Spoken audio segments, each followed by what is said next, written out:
الحمد لله وحده والصلاة والسلام على من لا نبي بعده. Assalamu alaikum wa rahmatullahi ta'ala wa barakatuhu. Dear beloveds, happy to be with you once again, to be talking about the Tafsir of Shaykh Yes, and its particular its relationship to the gnosis of God, or Ma'rifatullah, the direct knowledge of Allah.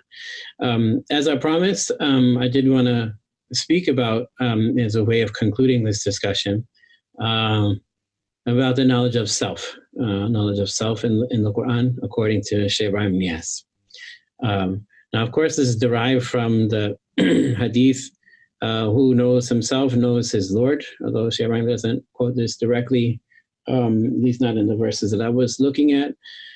But it's, prevalent nonetheless. And we're not, this is not a discussion about the reliability of this hadith or not, but suffice to say, the Sufi tradition has very much held it dear. And so there's two ways of looking at this narration. Who knows himself knows his Lord. One is to actually concentrate on the word nafs, which is when used in the Arabic. So who knows himself then, who has cognizance of his self's incapacity in utter dependence on Allah, will know his Lord, right? Will know his need of his Lord, in other words, right? But the other way is thinking about, and by the way, this first way, the Jani tradition has very much elaborated on also, right? Shaykh Ahmad Tijani in Tafsir of the verse, let me find the Arabic on my phone here. Fortunately, I'm not Hafiz Quran. Pray for all of us to have it one day.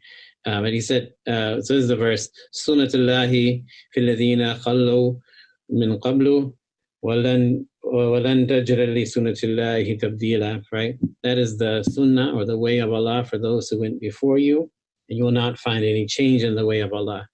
And so Shaykh Ahmad uses this verse when he is confronted by a request from certain of the fuqaha, the jurists of a city in Morocco. And the jurists are basically writing to Shaykh Ahmad. They have already taken the wird and embarked upon the Sufi path. And they're asking him, this mujahida, this war against the self, against the nafs, right? Because this is the other famous hadith that Sufis like to use, where the Prophet says, we have returned from the jihad al-asghar to the jihad al-akbar, from the lower jihad against where we're taking our swords into battle, and the greater jihad against our own selves. And so the fuqaha, in this case, the Shaykh Ahmad Tijani, in late 18th century, early 19th century Morocco, are asking his, is there a way that you can, in recognizing that this mujahida against the nafs is really difficult, and you've already talked about how, people's nafs are having trouble in this time, and that corruption is widespread. Like, is there a way you can kind of lessen this for us? And Shaykh Ahmad writes them back, and says, quotes this verse, that is the way of Allah for those who went before you, and you will not find any change in the way of Allah. He basically says there is no way out of fighting the nafs, right? And this is the way of Allah, that if you leave your nafs to be mired in its lusts and you don't control it, you're going to meet destruction, right? So you don't have a choice. You have to control your nafs. So you have to make jihad against the nafs. And so, okay, clearly then the Tijani tradition, along with other Sufi traditions, this is their primary emphasis in practical terms, right? How to get control of the nafs so that you're not led to perdition despite your best intentions, right? How to get control over your nafs so that you can enter the divine presence and raise the veil between you and Allah, and that veil is essentially your own nafs, right? Because Allah has never left you. So this is important for the Tijani tradition. But there's another way of interpreting this idea of knowing yourself to know your Lord, and that's to know yourself as a comprehensive reflection of Allah's kingdom, right? The sort of microcosm that mirrors the macrocosm. The alam al-asghar, that is the same as the alam al-akbar. And, if you want to get deep into scientific ishara or illusions, you can recognize that, okay, there's 70% of water in the human body, the same as 70% of water on the surface of the earth, and that the distance between the idea of empty space within each cell of the human being is similar to the distance between objects of mass in the universe, right? It's most of it's empty space. These are all very interesting things, but it basically is to remind you that the human being is this comprehensive creation of God that is meant to obtain the knowledge of God and by way of reflection, right? So that the being of the human being is a place whereby you can see or understand the signs of Allah. So that's the verse then that, as I pointed out from the beginning, that I wanted to talk about with this in relation to this subject. And it is a verse that in Kashf al-Libas, the removal of confusion, when Shaykh Ibrahim is talking about the knowledge of dhawq, ilm dhawq, the knowledge of spiritual experience, of tasting the knowledge of Allah, that he says, and this is a verse you should read it and think about it, right? And so this is سنريهم آياتنا في الآفاق وفي أنفسهم حتى يتبين لهم إنه الحق, right? We shall show them our signs on the horizons and within themselves until it becomes clear to them that he is the real, or that the Quran is the truth. And so this is an expression then that for Shaykh Ibrahim opens up this discussion about how the human being is this metaphysical, has this metaphysical potentiality, right? So this is actually one of my favorite papers that I ever presented at a conference at Harvard a couple years ago I call it The Metaphysical Human Being in African Islam, right? But basically talks about the potentiality of the human condition. And I thought this was important in an academic setting to sort of highlight the ways in which the African Islamic intellectual traditions, namely Shaykh Ibrahim Niasse and others before him, not only within the Tijani tradition, but in the Qadri tradition and others as well, have really elaborated on this this idea of mystical humanism, which oftentimes is kind of exclusively associated in the Islamic world only with Persians and Persian Sufis. So I think it's important to point out that Black African Sufis have kind of explored these metaphysical depths to the extent that anybody else has, right? So this is what Shaykh Ibrahim says then about this verse. We shall show them our signs on the horizons and within themselves until it becomes clear to them that he is the real. So this is Surah Al-Fusilat 41, ayah 53. He says, the scholars have named the horizons as the Alam al-Akbar, the Afaq, right, as the macrocosm, and mankind as the Alam al-Asghar, as the microcosm. But the reality is the opposite. For mankind is the macrocosm. Mankind, then, Alam al-Akbar. Indeed, we find all the external world enfolded in the being of this microcosm, this small world, that is the human being. For the human, the body that contains him is like the divine throne, the arsh. His soul, his nafs, is like the kursi, it's like the footstool. His heart is like the Baytul Ma'mur, like the heavenly house around which circumambulate the angels. His lata'if, or subtle spiritual centers, are like the gardens of paradise. And the strength, the qut ruhi, the strength of his spirit is like the angels. Just as the macrocosm, just as the external world has 360 days in a year, so does mankind have 360 divided parts to his body.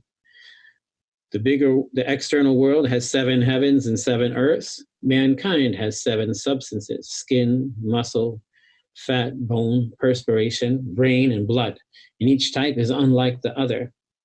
Just as the heavens are distinguished from each other, so are the substances of the son of Adam.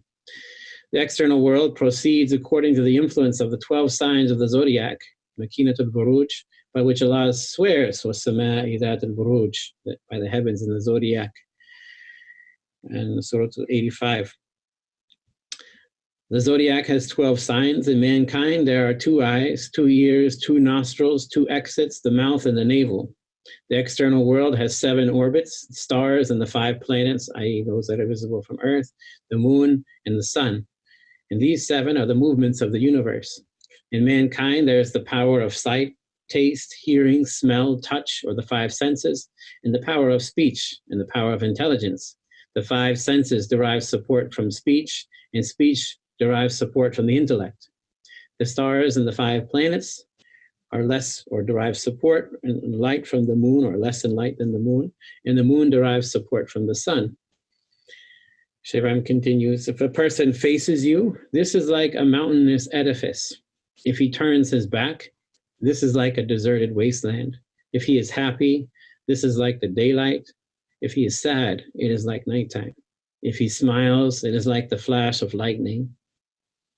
If he speaks, it is like thunder. If he cries, it is like rain. If he shouts, it is like a thunderbolt. When mankind is born, it is like the fall, Kharif. When he is young, it is like winter. When he is mature, it is like spring. When he is old, it is like summer. So here Shaibrahim is dealing with the Senegalese or West African seasons, right? Because the fall is when the rain comes, or late summer. And so that's when a person is born. When in the winter is when crops grow, so that's when he's young. When he's mature is when crops are harvested in the spring. And when he's old is in the summer, and that's when it's sort of dry and golden. So mankind contains in himself, Shairam continues, the characteristics of all the animals. He is forbearing like the beast of burden or the donkey. He is gentle like the camel. He contains viciousness like the snake. He is pride like the tiger. He is courage like the lion. He is precocious like the crow. He is prone to adulation like the cat. He is delayed by obstacles like the flea. He is deceitful like the devils. He causes mischief like the fox. Indeed, he is the passion like the wild beast. But he also has the servitude to Allah, the remembrance of Allah, and the knowledge of Allah like the angels. In truth, mankind is the Alam al-Akbar, the macrocosm. So the verse, Shaykh continues, we will show them our signs on the horizons, means at the furthest extents of the heavens and the earth, meaning the macrocosm. And in themselves, an expression, according to Shaykh Ibrahim, referring to the microcosm. And here Shaykh Ibrahim is basically quoting from the Tafsir Jalalain. This is what Jalaluddin al-Suyuti and Jalaluddin al-Muhalli, how they interpreted this verse. And again, Tafsir Jalalain then is of course the primary tafsir that Shaykh Ibrahim is reading from oftentimes when he's making tafsir, or in fact he knows it from memory, because the first time he gave tafsir, he in the beginning of the community, 1929, 1930, he read from, it was 1929, he read from, he requested a copy of the Tafsir Jalalain from his older brother. And when his older brother wouldn't give it, he said, fine, I'm going to do it from memory. So Tafsir Jalalain is very much formative. So he's basically saying, okay, this is what Tafsir Jalalain says about the verses, that it's the macrocosm and the microcosm, human being being the microcosm. He says, but I do not necessarily agree, as you can see, right? So he says, and until they come to know that it is the truth. So innahu al-haq, meaning what is it? What is the who? What is the what is this personal pronoun? What is it referring to? According to Tafsir Jalalain, means that the Quran is innahu al-haq. The Quran is the truth. Right? He said, but it could also mean, says Shaykh Ibrahim, until they come to know that He, Tabarak wa Ta'ala, majestic and exalted, He is the truth, or He is the real. Thus, according to Shaykh Ibrahim, when his signs are shown to them on the horizon themselves, they will come to know that Allah is the existent truth and everything else beside him is non-existent falsehood. Right. So that's the way of Shaykh Ibrahim. You can see then that he's respectful of what the previous scholarship has said, particularly Jalaluddin Suyuti in his teacher, Jalaluddin Mahalli. But he's saying, well, there are other ways of looking at how they've interpreted this, right? So I'm adding another layer of interpretation. All right, so I wanted to also point out that Shaykh Ibrahim here, particularly when he's talking about how mankind reflects different of the animal species, which I think is one of the more interesting parts of this conversation, that all of the animal characteristics are reflected in man, or vice versa, that mankind is like all of the other animals. A previous statement, and one of my favorite passages, is from the Kitab al-Ramah, Hizb al-Rahim, al-Nahur Hizb al-Rajim, by Umar Futi Tal. In the 19th century, is a previous Tijani scholar who set up an Islamic state in West Africa that was as big as Western Europe during his time, so this was a massive undertaking. He also wrote this voluminous book that's been considered by some scholars as one of the best books ever written in the 19th century by an Islamic scholar anywhere. It's all written in Arabic. So one of the things that Elhaj Umar talks about expands a bit about how humans can find themselves associated with different animals, and how this is actually useful for you to understand so that you can deal with these different types of human beings. So I'm going to read this passage so that you get a sense then of the intellectual tradition that Shaykh Ibrahim, of course, has direct silsila in the Tijaniya through Umar Futi Tal. His father fought in the jihad with a lieutenant of Maba Jahu, who was a lieutenant of Umar Futi Tal in West Africa. So this was an intellectual tradition that he was very much steeped in.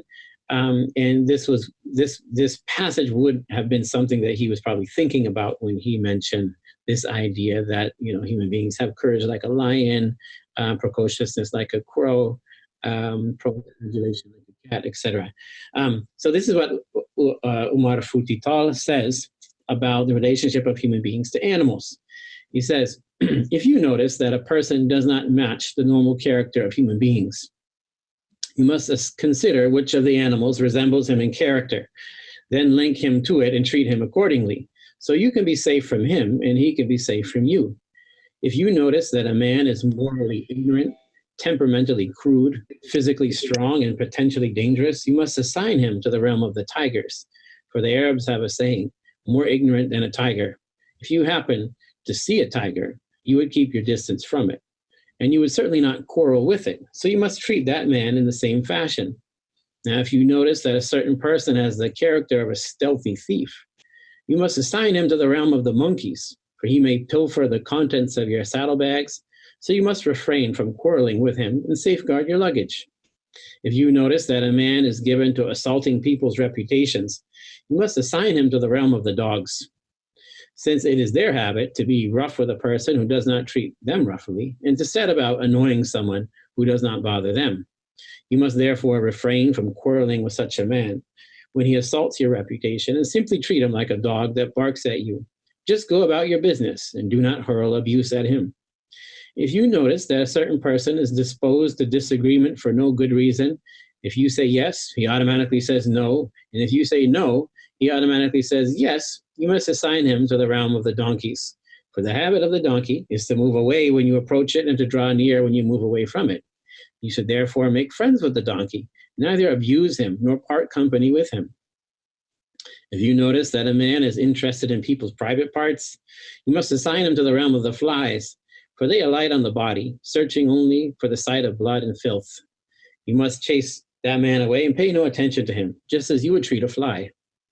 If you are persecuted by a ruler who assaults the properties and persons of his subjects, you must assign him to the realm of the lions. You must be on guard against him and run away from him. As the poet has said, there is no staying put in the face of the lion's roar. If you are harassed by a person who is very sly, you must assign him to the realm of the fox. If you are harassed by the slanderer who causes separation between friends, you must assign him to the realm of the skunk, the small animal that gives off an insufferably putrid stench. When such separation has occurred, the Arabs say the skunk sprayed in their midst, so that they have separated. When this animal approaches a group of people, they chase it away and prevent it from entering amongst them. And the slanderer should likewise be expelled from the group, or they should ostracize him. If you notice that a man does not listen to knowledge and wisdom, and he shuns the social intercourse of the scholars and sages, that he is fond of hearing the tales of this world and other fictitious stories, and what circulates in the gatherings of the common folk, you must assign him to the realm of the dung beetles and the scarabs. They enjoy eating garbage, and they are fond of the odors of filth. So you only see them scourging in the rubbish dumps in sewers. They have an aversion to the scent of musk and roses, and if musk and roses are thrown among them, they will die. If you notice that a person's habitual interest is in the business of this world, and he is not ashamed of pouncing upon it, you must assign him to the realm of the kite, bird of prey, for you must protect yourself. Right? So that's a lengthy passage, but I thought it was of use to think about how this kind of mankind being the reflection of the external world can kind of go both ways, right? It can mean that he's the best of creation, and it can also mean that he's the worst of creation, right? And that you as an onlooker should be able to tell the difference, right? Shaykh Ibrahim now further elaborates on that point in his Jawahir Rasail. Of course, the Pearls of Letters, Jawahir Rasail is not a book that Shaykh Ibrahim authored himself, but it's a collection of his letters and speeches that one of the great Nigerian disciples put together in the 1960s. And so this is an excerpt of a speech that Shaykh Ibrahim gave in Cairo in 1961, I believe. So he said, Allah has indeed placed in mankind lust and the force of anger, in connivance and deception, the same as the devils. But he, meaning Allah, has also placed in him the propensity for clarity by using his intellect, similar to the angels. So he who becomes mired in his lust until he becomes interested in nothing but food, clothes, and satisfying his passions, the destruction becomes realized in him. In the Quran, indeed, they are like cattle, nay, they are even further astray. And he obeys the force of anger until he comes to give himself free rein and thereby does harm. He, as with the one who has followed his lusts, has left the very limit of humanity. Such men have surely lost their humanity, whatever that was, until they have become a type of beast or devil. But the trait of intellect has remained in the human being if he or she makes use of the worship of Allah and the intellect's clarity for drawing near to Allah. He then arrives at the knowledge, the ma'rifah of Allah, and becomes of the species of angels, or even better than some of the angels. And with this, Allah has described the two types of man in his words. They are the worst of creation, sharrul bariyah, and they are the best of creation, khairul bariyah, right? Surah Al-Bayyinah, 98, verse 6 and 7. So that's how I'm going to conclude this discussion of tafsir and its relationship to ma'arifah, that Shaykh Ibrahim basically saying, if you are able to acquire ma'arifah and to make use of the purpose for which Allah has created you, as outlined in the Quran, I did not create مَا خَلَقْتُ الْجِنَّ وَالْإِنسَ إِلَّا لِيَعْبُدُونَ. I have not created the jinns and the humankind except to worship me. And Ibn Abbas said, فَيَعْبُدُونَ مَعْنَهَا فَيَعْرَفُونَ, right? That worshiping Allah means to know Him, right? So if you make use of this, your purpose in creation, then you are, actualizing your human potentiality, right? You're becoming the alam al-akbar. You're becoming the macrocosm by which all that, in fact, you're the best of creation, right? But if you don't, if you follow your lusts, you turn away from Allah, you do not make use of your time to worship Allah, to get to know Allah, then you're just like a beast of burden, um, a cattle, or further astray, as Allah says. Right? So just in conclusion, I think a couple of remarks about the importance of tafsir in the establishment and the Tijani tradition more broadly, but particularly in the community of Shaykh Ibrahim Niasse are in order. So it's clear that the Tijani tradition considered the Quran the ultimate remembrance of God, and exhorted followers to, cling closely to the Quran, actualizing its commands, avoiding its prohibitions, but also reading it regularly for the purpose of drawing near to Allah. It's also clear that the foundation of the community of Shaykh Ibrahim Niasse was essentially a foundation of the Quran, of tafsir. So when the community of Medina by Kaulak was founded in Senegal in 1929 and 1930, the cause for Shaykh Ibrahim moving his followers outside of Kaulak was over tafsir, right? And when Shaykh Ibrahim made his announcement about the Fayda, the Tijani Fayda, the idea of flood, that this was a special bounty within the Tijaniya, that people will get to know Allah, afwajan, group upon group. When he made that announcement in the rural community of Kosi, the farm outside of Kaulak, he did so during Ramadan while making tafsir. Right? And I already explained his relationship to the Tafsir Jalalain, that this was a book, the essential book of tafsir, that he was asking his older brother, Khalifa Muhammad Niasse, to borrow the book. This was his father's book, to borrow the book so that he could make tafsir during the month of Ramadan. And his older brother, refused, basically saying, you're not ready for that. So Shaykh Ibrahim said, well, to hide knowledge is haram, so I have to give the tafsir whether you give me the book or not. So he began to give the tafsir, and his older brother at that point sent one of his younger brothers, but was still older than Shaykh Ibrahim, and said, okay, we'll go to that farm and listen to what our brother is saying and come back and tell me, but don't spend the night there. So this brother's name was Usman, I think. He went and didn't come back for 3 days. And finally, when he came back, the eldest brother said, well, listen, I told you not to spend the night there. And he said, well, what I heard our brother Ibrahim saying in relationship to tafsir, I've never heard before. And if our father knew it, he didn't share it.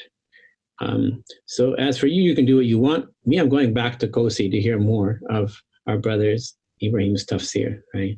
So the idea of the Quran and its explanation was foundational to the beginnings of the Fayda Tijaniya, of the community of the flood, of the Tijani flood that Shaykh Ibrahim began. So, of course, the tafsir tradition is important for West African scholarship more broadly, and I think the Fiyuriyat tafsir is not the only tafsir in West Africa. Sheikh Muhammad al-Yadali wrote a tafsir himself. There are many others, but it's one of the first to be sort of published and made available. And I hope that it's an insight into the importance of tafsir into West Africa more broadly, and particularly in the Tijani tradition.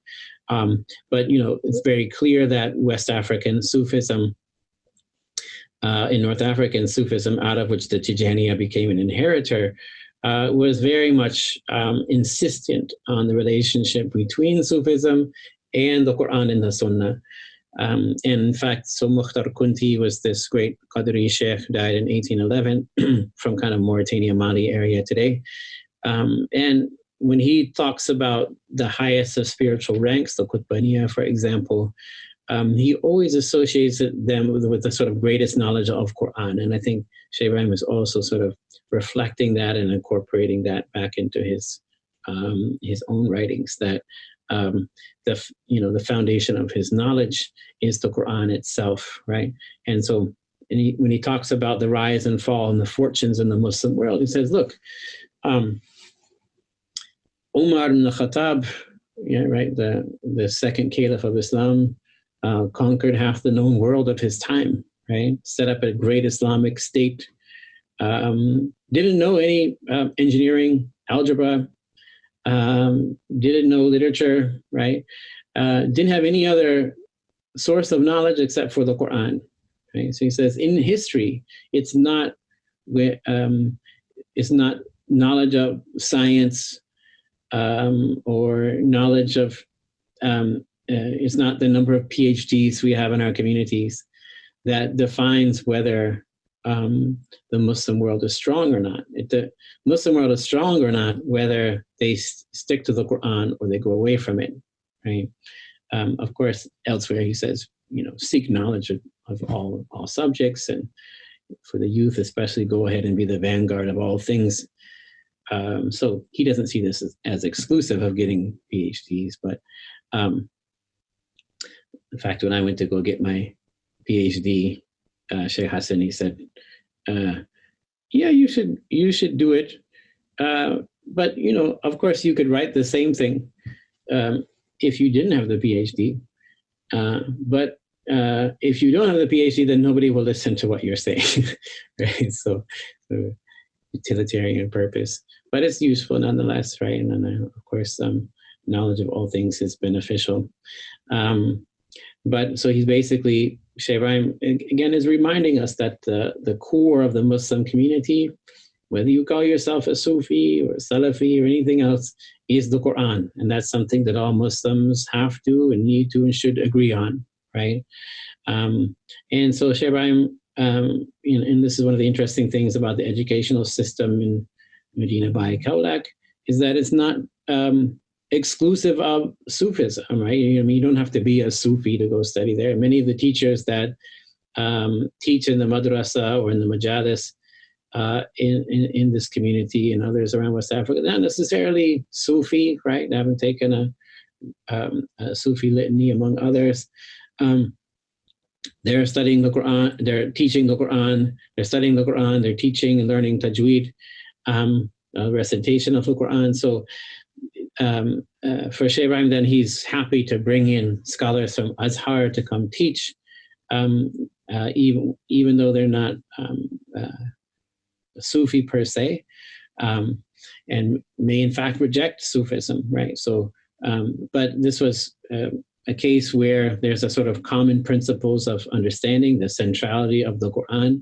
Of course, Shaykh Ibrahim really does emphasize the memorization of the Quran, not just proper tajweed, and learning how to recite the Quran is prioritized in most of the Arab world today, but he really wants people to memorize, become walking Qurans, as my professor Rudolf Ware wrote a book about the walking Quran. So this was the idea, right? That you produce people that had come to internalize the entire Quran, not only the letters and sounds, but in the words, but of course the meanings and the disposition of the Quran itself. And so Shaykh Ibrahim then is really praying. He prayed for his community to be one that had, kept up the memorization of the Quran, and to kept up the explanation of the Quran, right? As Sheikh Hassan always reminded us, and I began with this, that the Quran is a letter from your Lord, right? And you should unwrap that letter, unseal that letter, and read what Allah has to say to you, right? As Allah, and the Shaykh Ibrahim says, the Quran huwa habdullahi mateen, it's the strong rope of Allah. And one end of this rope is in Allah's hands, and one hand of this rope is in your hands, right? In our hands. So, and this is essentially a rope of ma'rifah. It's essentially a rope of getting to know Allah. And so I hope this has been beneficial. I thank you for allowing me to be part of this and share this experience with you. I've been forced to read through the Tafsir some more, and I really appreciated that and appreciated sharing my thoughts with you. And feel free to contact me in any means you find appropriate, and either through the organizers of this session or me directly, and I'm happy to get back to you. I want to thank first and last Sheikh Tijani Sisi, the Imam of Medina Bay, for giving us permission to hold these tafsir sessions, and for all the work he's done in publishing the texts that I've been reading from, and making them available for us, and making the tahqiq, the redaction of the text, so that they are legible. I also want to thank Sidi Ibrahim Dimson for organizing this session in particular, and all of the great work he's doing at Fayda Books. We pray that Allah increases him always. And I want to thank my esteemed colleagues, Imam Fakhruddin Owaisi of South Africa, Ustaz Imam Talib Dawood in Mexico. And it's been an honor to participate in this session with all of you. So please pray for me, pray for my family. We're praying for all of you also. أعوذ بالله من الشيطان الرجيم بسم الله الرحمن الرحيم الحمد لله رب العالمين الرحمن الرحيم مالك يوم الدين إياك نعبد وإياك نستعين اهدنا الصراط المستقيم الصراط الذين أنعمت عليهم غير المغضوب عليهم ولا الضالين آمين اللهم صل على سيدنا محمد الفاتح لما أغلق والخاتم لما سبق الناصر الحق بالحق والهادي إلى صراطك المستقيم وعلى آله حق قدره ومقداره العظيم وآخر دعوانا إن الحمد لله رب العالمين. Assalamu alaikum wa rahmatullahi ta'ala wa barakatuh.